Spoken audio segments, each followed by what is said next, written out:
Oke guys, welcome back to Daily Charting with Toshi, di mana kita akan daily chart your favorite cryptocurrencies. Dalam 24 jam terakhir, market rally tipis sebesar 0,38%. Dengan total market cap mencapai di angka 3,3 triliun US dollars ya. Nah, sebelum kita masuk seperti biasa gue ingatkan lagi, cara termudah untuk mendukung TCI adalah dengan like our video ya. Oke, untuk kondisi BTC kita bisa di sini overall oke ya, dia berhasil reclaim 107.274 ya. Dimana ya sayangnya waktu di tanggal 26 Juni kemarin kan gagal untuk dipertahankan ya si support ini. Nah, kali ini BTC punya kesempatan untuk mempertahankan 107.274 nih. Ya, apakah bisa atau enggak? We'll see ya. Nah, tapi hal yang cukup unik di sini adalah BTC terjadi death cross sekarang nih di antara MA50 dan 20. Dan ini death cross yang cukup unik. Kenapa? Karena dalam kondisi harga running maupun daily close beberapa hari ke belakang tuh signifikan di atas dari MA20 dan 50. Begitu ya. Jadi ini mungkin sedikit berbeda death crossnya dibandingkan dengan contohnya tuh ada di sini. Ini kan death cross nih ya. Nah, death cross apa yang terjadi udahnya menjadi resisten, drop lagi begitu ya. Nah, kali ini death cross benar tapi BTC-nya di atas. So, masih ada kemungkinan kalau sampai terjadi corrective movement, ya dia mantul lagi antara di MA50 atau 20 begitu ya. Ya, tapi intinya gue ingin tekankan terjadi death cross nih ya, which is death cross in general not good begitu ya. Ya, tapi baik lagi, ini kasus yang cukup aneh ya, jarang sekali BTC death cross saat harga BTC sedang di atas dan daily close-nya beberapa hari di belakang juga masih di atas begitu ya. Nah, ini biasanya terjadi saat MA20 dan 50 terlalu dekat begitu. Contoh yang pernah kejadian lagi seperti ini, waduh kayaknya udah lama sekali ya, mungkin setipis itu begitu. Biasanya kan jebol dulu nih, udah jebol baru death cross. Nah, kita coba cari deh ya, kita coba cari ada nggak ya yang cukup dekat seperti sekarang kondisinya. Banyaknya begini, jebol baru death cross ya. Setelah death cross pertanyaannya ke reject nggak begitu kan. Nah, kali ini ya aneh ya, di atas tapi death cross begitu ya. Mana ya contohnya lagi ya. Contoh paling dekat, wah sejujurnya kayaknya udah saking terlalu jarangnya sampai nggak ada dalam waktu dekat nih mirip-mirip seperti itu ya. Ya, intinya apa? Intinya kita lihat kalau sampai terjadi corrective movement karena death cross, apakah dia bisa mantul nggak di 20 dan 50? Kalau bisa mantul ya berarti oke, karena kita sudah bahas ya. Selama MA50 dan 20 masih menjadi support, ya in theory momentumnya bisa lanjut begitu. Ya, walaupun terjadi death cross. Ya, walaupun ya bisa dibilang nggak ideal sih, tapi ya sudah ya. Yang penting dia tidak jebol di bawah dari MA50 dan 20 begitu ya. Oke, next kita akan lihat dulu di weekly-nya untuk BTC ya. Sekarang ya sebenarnya kalau perhatiin mulai balik lagi ke daerah sini gitu ya. Dan kalau kita ngomongin BSB ya, nanti besok ya kemungkinan besar akan ada mulai peningkatan nih. Mungkin BSB atas akan mendekati ke 98 ribuan ya. So we'll see apakah BSB akan dengan lebih cepat menuju ke 100 ribuan atau tidak nih gitu ya. Nah, jadi itu bagus juga. Kenapa? Karena kalau sampai BSB udah mulai di atas 100 ribuan di daerah sini ya, andaikan Bitcoin memutuskan untuk koreksi ke sana pun jadi ya nggak masalah. Begitu. Karena kan gue udah bahas ya, kalau BTC daily close maupun weekly close di bawah dari 100 ribu, itu akan ada efek psikologis di mana BTC kehilangan 100 ribu. Sama seperti efek diskon begitu. Di otak kita walaupun harganya 99.999, di otak kita mikirnya kayak, waduh ini udah jebol dari 100 ribu nih. Ya, sama kayak otak diskon. Harga 100 ribu ditulis harganya hanya 99.999 gitu. Padahal ya sebenarnya 100 ribu gitu kan ya. Kalau dibulatkan lebih ke 100 ribu gitu ya. Oke, next kita akan lihat dulu ke news. Untuk news ini datang dari Eropa ya, di mana ternyata crypto cards ya, intinya ada inilah transaksi menggunakan kripto untuk micro spending sekarang mulai mengarahkan perbankan. Hah, maksudnya gimana nih Bang ya? Maksudnya begini ya, jadi sekarang crypto cards itu mengalahkan traditional banks untuk transaksi under 10 euro begitu, atau 11,7 dolar begitu. Jadi 45%-nya itu linked ke kripto begitu, dimana biasanya kategori ini tuh cash yang main begitu. Tetapi di Eropa sepertinya generasi yang lebih baru lebih prefer untuk membayar dengan kripto. begitu ya. Nah, crypto holders ini showing spending pattern yang mirip dengan traditional bank juga, begitu ya, mengembrace online payments dengan lebih faster pace saja, begitu ya. Dan ini di note ada peningkatan 15% ya dari checks.io ya. Nah, si cryptocurrency ini ya pokoknya peningkatan dari 2024 gitu ke 2025 begitu. Nah, ini menunjukkan ya bahwa ada growing interest di Eropa ya. Ya, dan gua rasa mungkin di anak-anak lebih mudanya untuk mulai bergeser ke digital asset untuk everyday payments. Nah, kalau kita perhatiin di sini mostly ya di sini ya ini ada berbagai macam jenis transaksinya lah gitu ya. Tapi mostly dengan stable coins begitu. Lalu ini si stable coinsnya 73% ya. Sisanya dengan major cryptocurrency. Ada Bitcoin, Ethereum, Litecoin, lalu juga ada Solana ya, dan lain-lain untuk pembelian groceries, dining dan seterusnya begitu. Nah, berarti artinya apa? Ya kemungkinan besar ya mereka kenapa melakukan transaksi dengan card ini karena mereka memang biasa ya beli kripto begitu. Jadi ini convenient buat mereka. Nah, ini sekali lagi menunjukkan bahwa di Eropa semakin banyak orang-orang yang punya alokasi ke kripto begitu. Mau bentuknya stable coins, Bitcoin dan berbagai macam alts juga begitu ya. Jadi ya kalau ada orang-orang ngomong wah kripto tuh belum ada yang pakai, nggak ada gunanya, semua hanya pure spekulasi, nggak juga. Faktanya di sini sekarang sudah mulai banyak orang menggunakan transaksi itu yang menggunakan kripto begitu ya. Ya udah gitu aja sih kurang lebih newsnya ya, which is quite good. Nah, kita nggak tahu nih ke depannya kapan kita bisa seperti ini ya. Tapi ya ini sekali lagi menunjukkan pattern yang bagus dan juga menunjukkan kebiasaan ya mungkin generasi yang baru ya karena mereka secara dasarnya memang punya kripto jadi ya sudah it's convenient, apalagi kalau pakai stable coin it's convenient buat mereka, ya udah bayar aja pakai kripto yang mereka punya instead of misalkan pakai duit cash begitu ya. Oke. Sekarang kita akan lihat dalam seminggu ke depan ada apa aja ya. Untuk seminggu ke depan kita akan cek di sini. Ya ini hari Minggu ya, otomatis hari Minggu akan ada apa-apa seperti biasa ya. Untuk minggu depan hari Senin dari US kita akan keluar apa nih? Dari Senin kita akan ada keluar Chicago PMI ya di jam 9:45. Lalu di hari Selasanya kita akan ada Bang Jerome nih akan ada speech lagi. Wah, kira-kira mau ngomong apa nih ya Bang Jerome nih di hari Selasa ya. Di jam 9:30 ya, berarti setengah 9 ya. Lalu akan disusul juga dengan S&P Global Manufacturing PMI. Dan yang terakhirnya akan ada ISM Manufacturing PMI, Prices, dan juga JOLTS Job Opening. Wah, banyak banget nih hari Selasa ya. 1, 2, 3, 4, 5. Next, hari Rabu. Hari Rabu dari US, kita akan keluar ADP Non-Farm Employment Change. Lalu juga akan ada Crude Oil Inventories. Hari Kamisnya biasanya Initial Jobless Claim ya. Coba kita cek. Average Hourly Earnings and Initial Jobless Claim. Nah, yang paling terakhirnya ada Non-Farm Payrolls.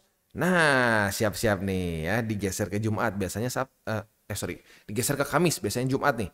Data pengangguran US ini akan keluar di jam 7:30 unemployment rate gitu ya. Plus malamnya lagi akan ada S&P Global Services PMI. Wah, kok ada lagi ya? Ini sedikit aneh nih. Kok keluarnya 2 kali? Nah, ini ada kemungkinan koreksi juga sih karena lagi-lagi ya ini kadang-kadang ada mungkin salah isi data dan lain-lain, ada yang ngedouble gitu ya. Tapi for now akan keluar 2 nih berarti S&P Global Services PMI lalu ISM non-manufacturing PMI maupun prices. Soalnya di hari Kamis juga di hari Rabunya udah ada sebelumnya ya. Oke, hari Jumat ya dari US kita surprisingly nggak ada apa-apa nih ya. Oke ya. Jadi hari Senin sampai Kamis kita akan terus dihajar dengan berbagai macam data-data penting begitu ya. Tapi tenang aja, nggak harus diingat-ingat sekarang semua. Nanti hari hanya kita akan ingatkan lagi gitu ya. Oke. Beres ya kurang lebih seperti itu. Mungkin kita tutup dengan untuk makronya kita tutup dulu dengan DXY dan BTCD ya. Untuk DXY lanjut melemah ya.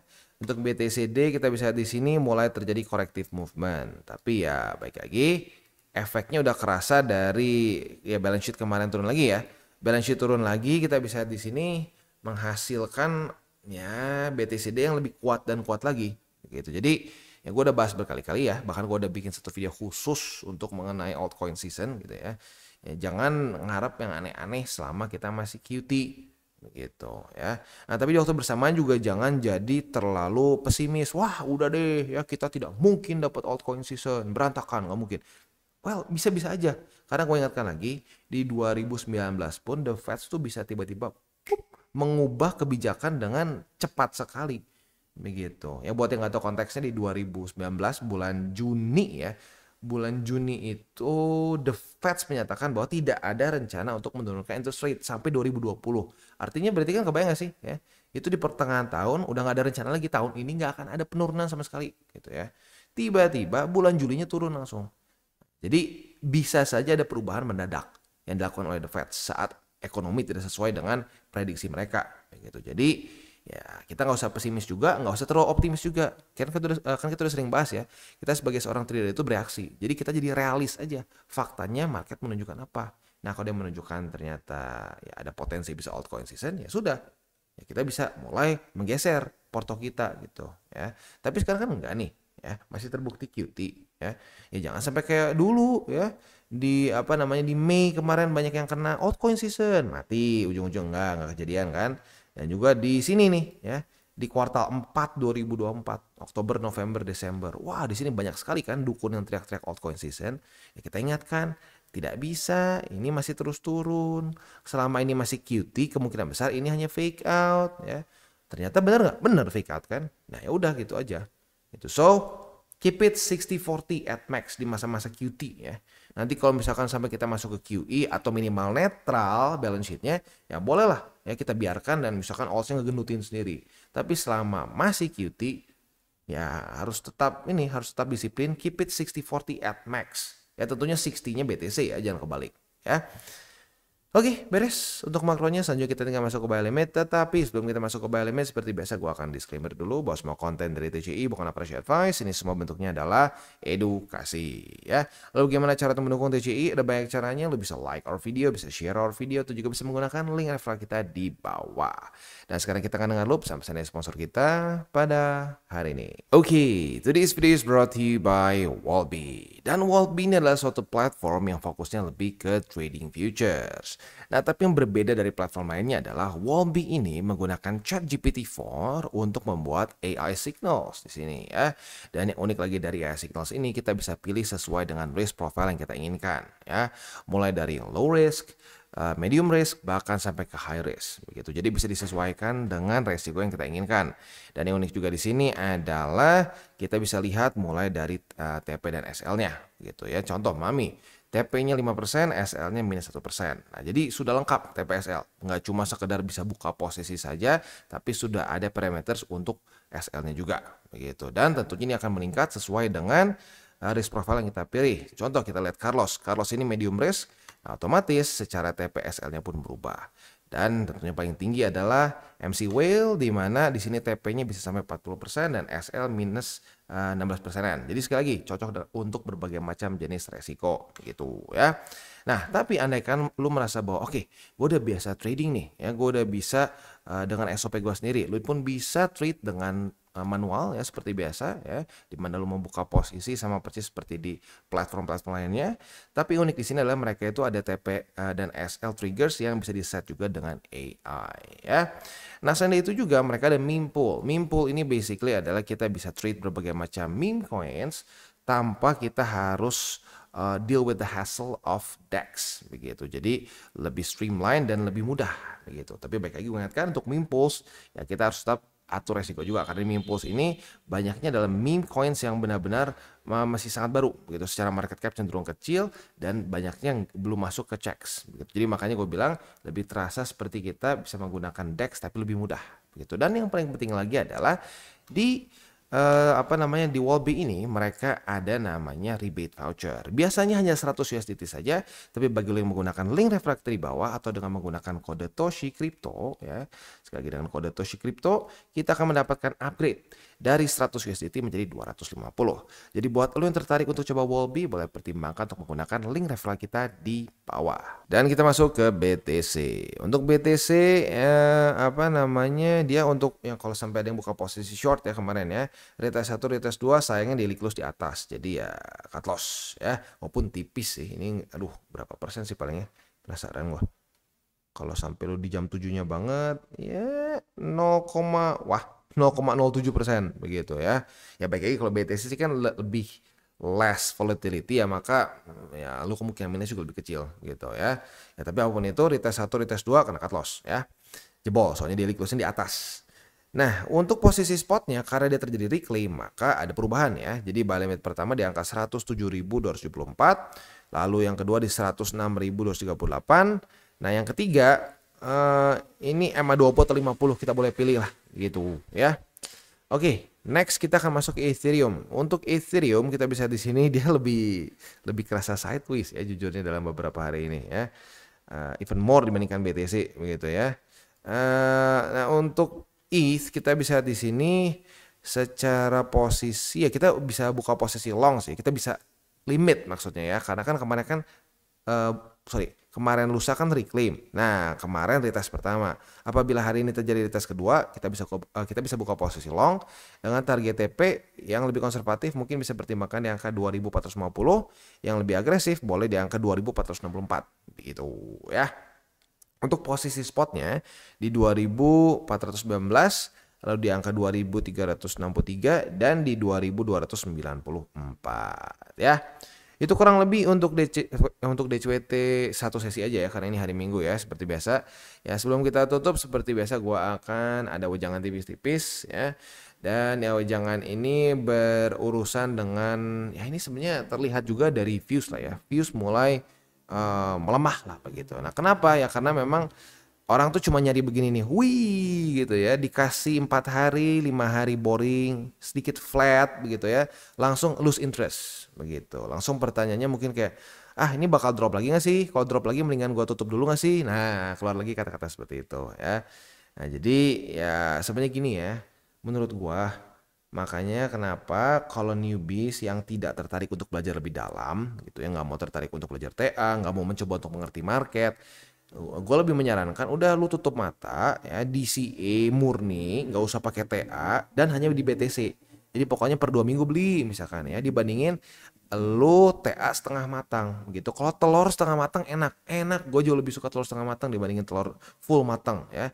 Tapi kalau TA setengah matang itu akan membawa lu beli di pucuk, jual waktu ngedam begitu ya. So ya gue tanya lagi ke lu nih ya, untuk para newbies, lu mau beneran fokus belajar, lu pengen ngerti cara kerja market, atau lu cuma pengen udahlah pokoknya gue pengen punya exposure ke kripto. Nah kalau lu nggak mau belajar, atau kalau mau belajar cuma jadi setengah-setengah nggak jelas, lebih baik ya lu fokus udah di CA murni di BTC saja, tapi harus disiplin di BTC saja begitu, karena lu punya potensi yang cukup besar untuk ya nanti gagal TP begitu. Kalau sampai misalkan udah waktunya TP dan lu tetap ya terjebak dan tidak TP, ya mendingan di BTC saja begitu kan ya.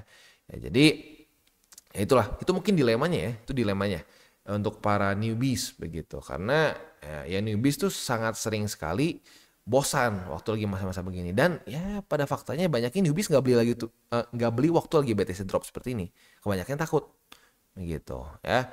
Nah tapi ya makanya gue tanya lagi ke lu ya, para newbies, apakah lu mau belajar benar, atau lu cuma pengen sekedar gue pengen cuan dari kripto? Kalau cuma pengen gue pengen cuan dari kripto tapi gue malas belajar, udah lu DCA murni BTC aja begitu. That's the best way ya. Nah buat yang lagi mau belajar ya, memang ini kripto tuh banyaknya boring seperti ini ya. Masa-masa ini tuh lebih banyak dibandingkan masa-masa yang bikin kita excited, happy itu sedikit ya, jauh lebih sedikit gitu. Dan lu bisa lihat terus kok ya, perbandingan antara begini sama begini, proses drop itu masih jauh lebih panjang seperti ini ya. Dan buat orang-orang yang tidak terbiasa, ini masa-masa yang bikin mual, membosankan dan bikin kesal kadang-kadang gitu ya, sampai kadang-kadang kesalnya ini membuat kita ya ujung-ujungnya cut loss begitu ya.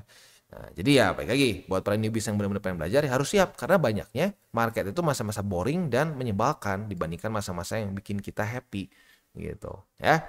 Oke, kita tutup dengan 3 golden rules. Jangan pakai uang panas, jangan over leverage, berpikirlah jangka panjang, dan yang terakhir apa? Salam tabur tuai. Ingat, apa yang lo tabur kan lo tuai, jadi taburlah sebanyak mungkin hal baik. Oke guys, jadi itu adalah akhir dari segmen DCWT kita pada hari ini.